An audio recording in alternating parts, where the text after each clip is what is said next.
Assalamu alaikum wa rahmatullahi wa barakatuh.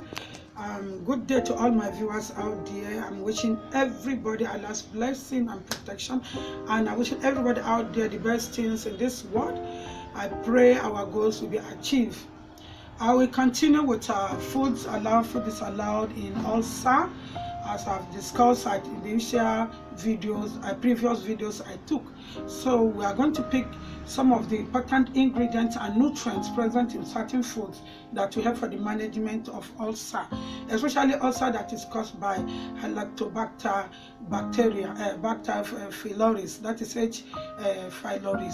So that bacteria, they need food that inhibit the growth and the activity of that bacteria and prevent further damage of the GIT system, especially the esophageal ulcer, gastric ulcer, and duodenal ulcer. So let's talk about food that had flavonoids. Flavonoids is a kind of compound that are found in plants origins, especially foods like cabbage, broccoli, berries.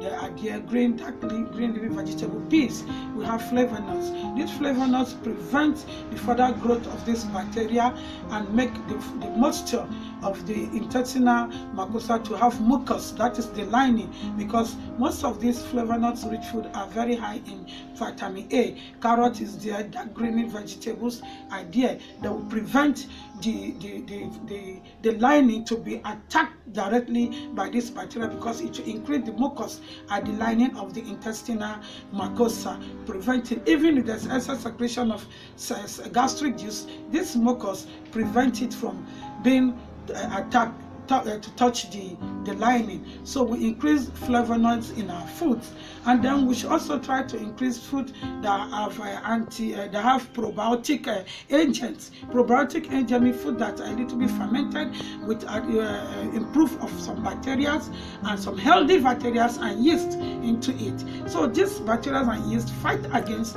this H. pylori and prevent it from being active. You know, in my initial video, I talk about preventing cut off milk and milk product, like yogurt. Yogurt is a fermented product of milk that culture are added to. The lactose bacillus bacteria is added to it. This bacteria is very healthy that will prevent H. pylori from being active and cause injury in the GIT system. I mean, that is gastrointestinal tract.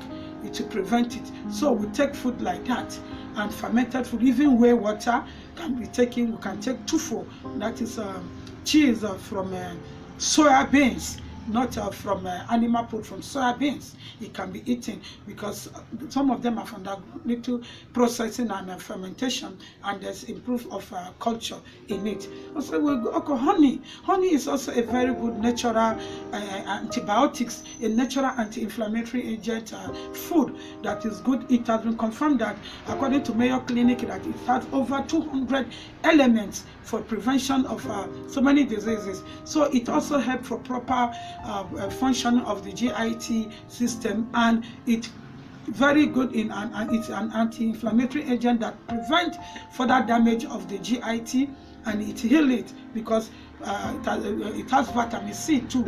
So honey is a very good source to prevent or manage ulcer. Honey can be added to turmeric tea, it can be added to lemongrass tea and taken, because it has also been researched that turmeric also play important role in managing ulcer.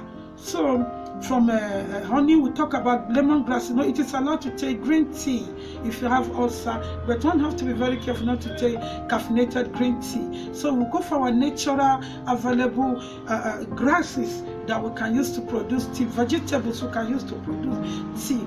like lemongrass. Lemongrass is locally available. It's planted almost everywhere in the world. So dry, it can be using dried or fresh. So this lemongrass is a natural diuretic that removes excess salt from the body, and it also boosts iron in the system, and it also helps to stimulate the GIT to function properly. So it helps to regulate the bowel movement too, because it's also high fiber. So it is advised for people with ulcer to always take lemon tea. And then this lemon can be dried, formed into powder form, and added to some of the food taken. Let's say, at the initial video I said we need to be giving them soft diet, so that proper digestion and absorption will take place. So in this process, lemongrass can be sprinkled as garnishing on it.